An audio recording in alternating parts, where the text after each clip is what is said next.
Hello students, हमने पहले लिया था साइकस। तो साइकस की पूरी हमने स्ट्रक्चर, संरचना किस प्रकार की होती है, कैसे उसका जीवन चक्र जो है वो कौन कौन सी स्टेजेस आती हैं, ये हमने डिटेल में किया था। अब हम आज लेते हैं पाइनस। तो पाइनस जो है वो कॉनिफेरल्स का मेंबर है। कॉनिफेरल्स या कॉनिफेरॉप्सिडा जो है वो जिम्नोस्पर्म्स में आता है। और ये जो है ज़्यादातर पहाड़ी प्रदेशों में ये पेड़ दिखाई देता है। कॉनिफेरल्स यदि हम लें तो ये सबसे बड़ा ग्रुप है जिम्नोस्पर्म्स का, और इसमें करीब 52 जीनस हैं इसके, और करीब 550 इसकी स्पीशीज़ पाई जाती हैं। तो कोन शेप ट्री जैसा कि इसमें दिखाई दे रहा है, उस तरीके का ट्री ये होता है। और इसकी पत्तियां देखिए आप, ऐसे नीडल शेप पत्तियां इसकी होती हैं। और इनमें कोन्स 2 प्रकार के लगे होते हैं, जैसे इसमें दिखाई दे रहा है। मेल प्लांट और फीमेल प्लांट अलग अलग होते हैं। और इसमें ये फीमेल प्लांट है, तो इसमें एक बड़ा स्ट्रोबिलस या कोन होता है। छोटे कोन जो है वो मेल कोन होते हैं, और फीमेल कोन बड़े आकार के होते हैं। ये इसकी जो लकड़ी है वो बहुत ही अच्छी और मज़बूत लकड़ी होती है।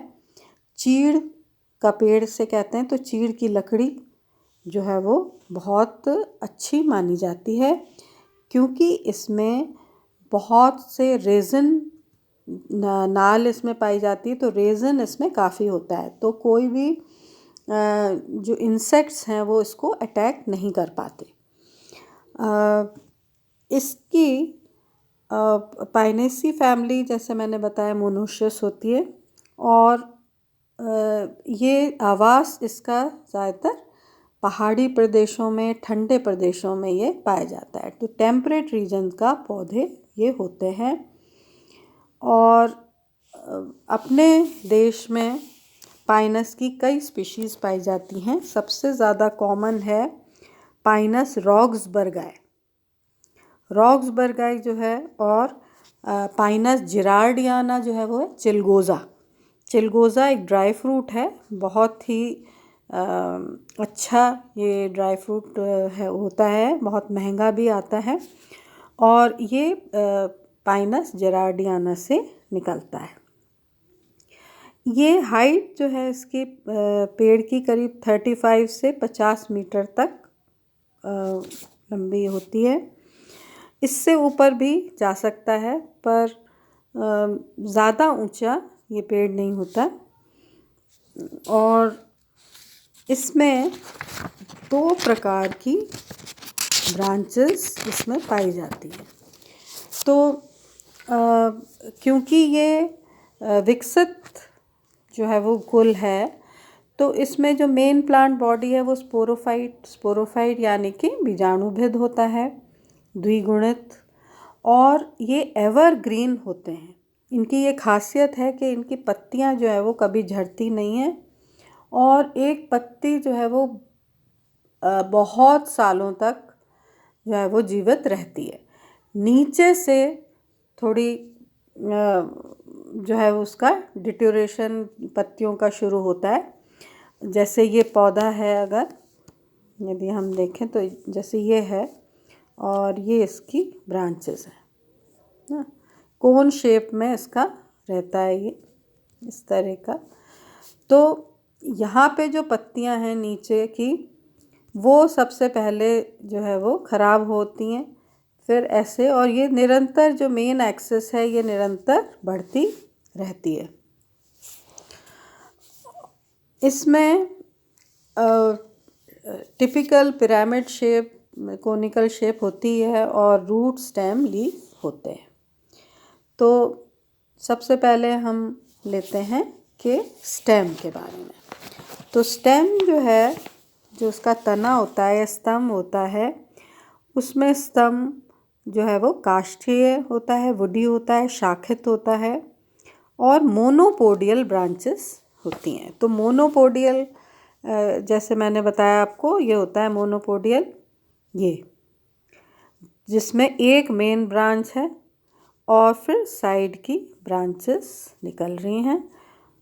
नीचे वाली ज़्यादा लंबी होती है, ऊपर थोड़ी छोटी, तो फिर ये एक इस तरीके से कोन बनाता है। तो ये मोनोपोडियल ब्रांचिंग कहलाती है। इसमें दो तरह की ब्रांचेस हैं, ब्रांचेस ऑफ अनलिमिटेड ग्रोथ और ब्रांचेस ऑफ लिमिटेड ग्रोथ। तो ब्रांचेस ऑफ अनलिमिटेड ग्रोथ जो है वो मेन जो ब्रांच है, मेन जो स्टेम है वो है, और उसके अंदर केवल स्केल लीव्स पाई जाती हैं। इसमें भी दो प्रकार की ही लीव्स होती हैं, दो प्रकार की ही ब्रांचेस होती हैं। तो जो मेन ब्रांच है उसमें केवल स्केल लीव्स या शल्कीय पत्तियां पाई जाती हैं। और ब्रांचेस ऑफ लिमिटेड ग्रोथ जो हैं वो ब्रांचेस जो हैं वो ऐसे, जैसे कि इसमें ये चित्र में दिखाया गया है, इस प्रकार से ये लगा हुआ रहता है। ये है ना, जैसे ये तना है और इसके ऊपर ये जो है ये छोटी सी जो है वो स्टेम है, डॉर्फ शूट, और इसके ऊपर से ये जो नीडल्स लिखा हुआ है, नीडल क्या है, इसकी पत्तियाँ क्योंकि पतली लंबी होती हैं तो इनको नीडल कहते हैं। नीडल या सुई के आकार की ये होती हैं, जैसे दिखाई दे रहा है। तो ये डॉर्फ शूट या शॉर्ट शूट कहलाती है और इसके ऊपर पत्तियाँ लगी रहती हैं। अब इसमें इसको स्पर भी कहते हैं। पत्ती को यदि हम देखें तो पत्ती जो है वो दो तरह की होती है, जैसे मैं बताया आपको, स्केल लीव्स और फोलिएज लीव्स। फोलिएज लीव्स जो है वो तो ग्रीन और नीडल जैसी सुई के आकार की होती हैं, और जो शल्कीय पत्तियां हैं वो बिल्कुल स्केल के प्रकार की होती हैं, पतली चपटी गहरे भूरे रंग की, और ये दोनों प्रकार की शाखाओं में उपस्थित होती हैं। ये पौधे को बहुत ज़्यादा कम टेम्परेचर से बचाती हैं, क्योंकि ये ठंडे प्रदेशों में होता है तो यहाँ पे बर्फ़ भी पड़ती है, तो पेड़ एक तरह से पूरी तरह से ढका रहता है। जो उसकी जो तना है मुख्यतः वो बिल्कुल स्केली जो पत्तियाँ होती हैं उनसे आच्छादित रहता है। मेन स्टेम पे भी है और जो साइड की ब्रांचेस हैं उनमें भी है। तो पूरी तरीके से ढके होने के कारण क्या है कि ये एकदम से टेम्परेचर से जो तापमान एकदम गिरता है और उससे पत्ती जो तना है वो खराब हो सकता है, उससे ये इसको बचाता है। तो ये इसका मुख्य कार्य है स्केली लीव्स का। फोलिएज लीव्स का आपको पता ही है कि फोलिएज लीव्स जो हैं वो फोटोसिंथेसिस या प्रकाश संश्लेषण का कार्य करती हैं, जिससे पेड़ के लिए फूड या खाद्य पदार्थ जो है वो निर्मित होता है। अब फोलिएज लीव्स इसकी बिल्कुल पतली लंबी हैं, और जब हम इसका इंटरनल स्ट्रक्चर देखेंगे तो ये देखेंगे आप लोग कि इसमें ज़ीरोफिटिक कैरेक्टर्स हैं। तो ज़ीरोफिटिक कैरेक्टर्स इसलिए इस प्लांट में डेवलप हुए हैं क्योंकि ये स्लोप पे उगता है। पहाड़ियों पे जो ढलान होती है उसमें पानी रुकता नहीं है, तो पानी की वैसे कमी रहती है, हमेशा पानी होता है वो एकदम बह जाता है। तो इस पेड़ ने अपने आप को इस प्रकार अडेप्ट किया है कि इसमें ज़ीरोफिटिक कैरेक्टर्स काफ़ी दिखाई देते हैं। रूट्स जो हैं इसकी टैप रूट होती है, वेल डेवलप्ड, नीचे तक लंबी, और इसमें एक बहुत इंटरेस्टिंग फीचर होता है, इसमें माइकोराइज़ा पाया जाता है। अब माइकोराइज़ा क्या चीज़ है? माइको का अर्थ है फंगस, राइजा मतलब रूट। तो रूट के अंदर जो फंगस होती है उसको हम माइकोराइजा कहते हैं।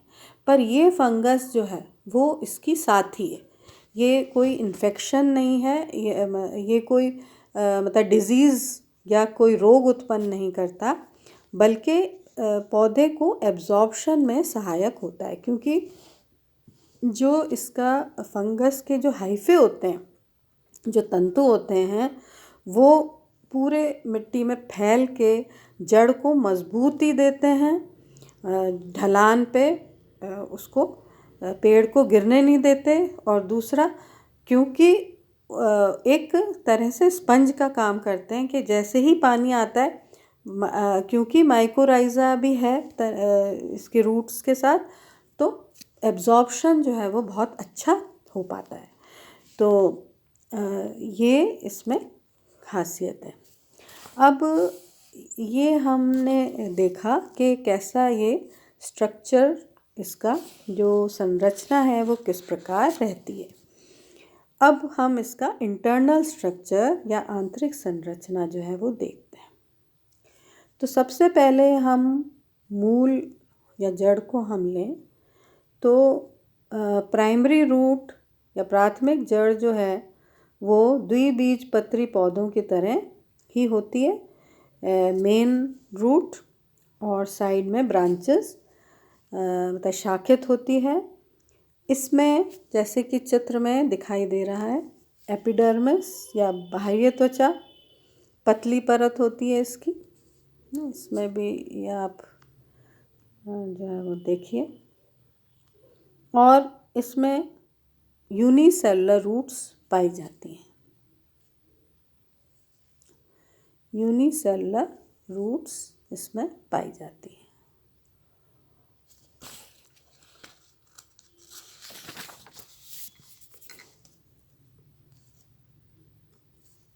ये इसका तना है।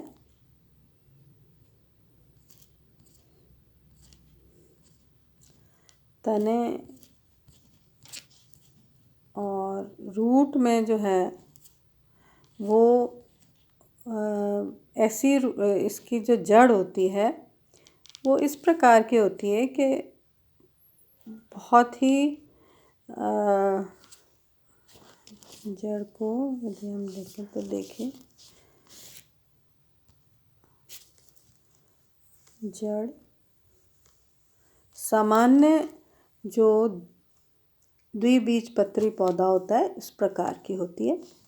इसमें बाहर की तरफ जो है वो एपिडर्मिस और बीच में ये स्टील, जिसमें पेरिसाइकिल, एंडोडर्मिस है ना, सबसे बाहर पेरिसाइकिल, उसके अंदर की तरफ ये एंडोडर्मिस, और फिर डाई आर्क कंडीशन है। तो डाई आर्क में 2 जाइलम के बंडल और 2 ये फ्लोएम के बंडल इसके बीच में। तो और बाहर की तरफ ये यूनिसेलुलर हेयर एपिडर्मिस से निकलते हुए। तो ये जो बिल्कुल सामान्य संरचना जो एक जड़ की होती है द्विबीजपत्री, उसी प्रकार की इसकी जड़ पाइनस की होती है। पर इसमें क्योंकि ये पेरिनियल पेड़ है और इसमें जड़ों में जो है बाहर की तरफ फिर सेकेंडरी ग्रोथ हो जाती है, तो बाहर जो है वो इसकी छाल भी बन जाती है। जब सेकेंडरी ग्रोथ इसमें होती है तो बाहर पेरिडर्म या छाल जो है वो निर्मित हो जाती है। इसके पूरे जितने भी अंग हैं पाइनस के, रूट, स्टेम और लीफ, इसमें टैनिन सेल्स, रेजिन सेल्स, ये सब बहुतायत में पाई जाती हैं। और इसमें इसलिए रोग जो हैं वो बहुत कम लगते हैं, क्योंकि ना तो बैक्टीरिया और फंगस इसको ज़्यादा इन्फेक्ट नहीं कर पाते। ये केवल मरता है यदि तो तभी मरता है जब ज़्यादा या तो पानी हो जाए या पानी बिल्कुल भी ना मिले। तो ये बहुत हार्डी किस्म का पौधा है।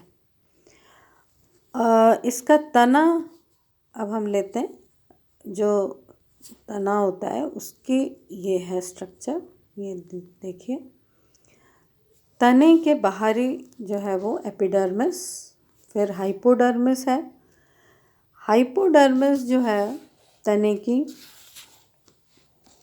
वो स्क्लेरेनकाइमेटस होती है, यानी कि दृढ़ ऊतकी परतों से बनी हुई होती है। और उसके अंदर पेरेन्काइमेटस सेल्स होती हैं, जिसमें कि रेजन कैनाल्स पाई जाती हैं। देखिए रेजन कैनाल्स ये दिखाई दे रही हैं, ये रेजन कैनाल्स हैं, ये काफ़ी इसमें पाई जाती हैं। और उसके बाद ज़्यादातर इसमें, क्योंकि चीड़ जो है वो चीड़ की लकड़ी बहुत काम आती है, इसमें द्वितीयक वृद्धि, सेकेंडरी ग्रोथ बहुत पाई जाती है। शुरुआत में इसका प्राइमरी स्ट्रक्चर इस प्रकार का होता है, ये जो है ये प्राइमरी स्ट्रक्चर है। और फिर जो सेकेंडरी ग्रोथ होती है, सेकेंडरी ग्रोथ इस प्रकार की होती है, तो उसमें काफ़ी जो है वो जाइलम अच्छे अमाउंट में बनती है। और जितने भी पेरेन्काइमेटस या मरुद के जो कोशिकाएं हैं वो लुप्त हो जाती हैं। और ये देखिए रेजन कैनाल जो हैं वो बाहरी जो कोर्टेक्स है वल्कुट, उसमें भी है, और नीचे ये जो जाइलम बना उसमें भी ये हैं इसमें कैनाल्स। अब जिम्नोस्पर्म्स में, जैसे कि आपको पता ही है कि इसमें क्या ख़ास बात होती है कि जाइलम और फ्लोएम में एक एक जो कोशिकाएं वो नहीं होती। मतलब जैसे फ्लोएम जो है वो एंजियोस्पर्म्स या आवर्त बीजियों में 4 प्रकार की सेल्स से बना हुआ होता है। वो कौन कौन सी हैं जाइलम की cells? Xylem parenchyma, xylem sclerenchyma, और ट्रैकीड्स और वेसल्स। जिम्नोस्पर्म्स में वेसल्स नहीं पाई जाती, केवल ट्रैकीड्स होती हैं। अब ट्रैकीड्स जो हैं वो छोटे, उसका डायमीटर जो है वो छोटा होता है, इसलिए बहुत जो है कॉम्पैक्ट होती है इसकी वुड। इसको पिक्नोजाइलिक वुड कहा जाता है। और इसमें पेरेन्काइमा की जो रेज हैं वो भी बहुत कम पाई जाती हैं। अब ऐसे ही यदि हम फ्लोएम लें, तो फ्लोएम में जो 4 प्रकार की कोशिकाएं हैं आवर्त बीजी में, जैसे phloem parenchyma, phloem sclerenchyma, companion cells और सीव ट्यूब्स। तो इसमें कंपेनियन सेल्स नहीं पाई जाती, केवल सीव ट्यूब पाई जाती हैं। और ये दोनों प्रकार की कोशिकाएं, तो 3 कंपेनियन सेल्स फ्लोएम में नहीं होती, और जाइलम में वेसल्स नहीं पाई जाती। तो ये इसका इंटरनल स्ट्रक्चर है। अब हम नेक्स्ट उसमें आगे का डिटेल में लेंगे।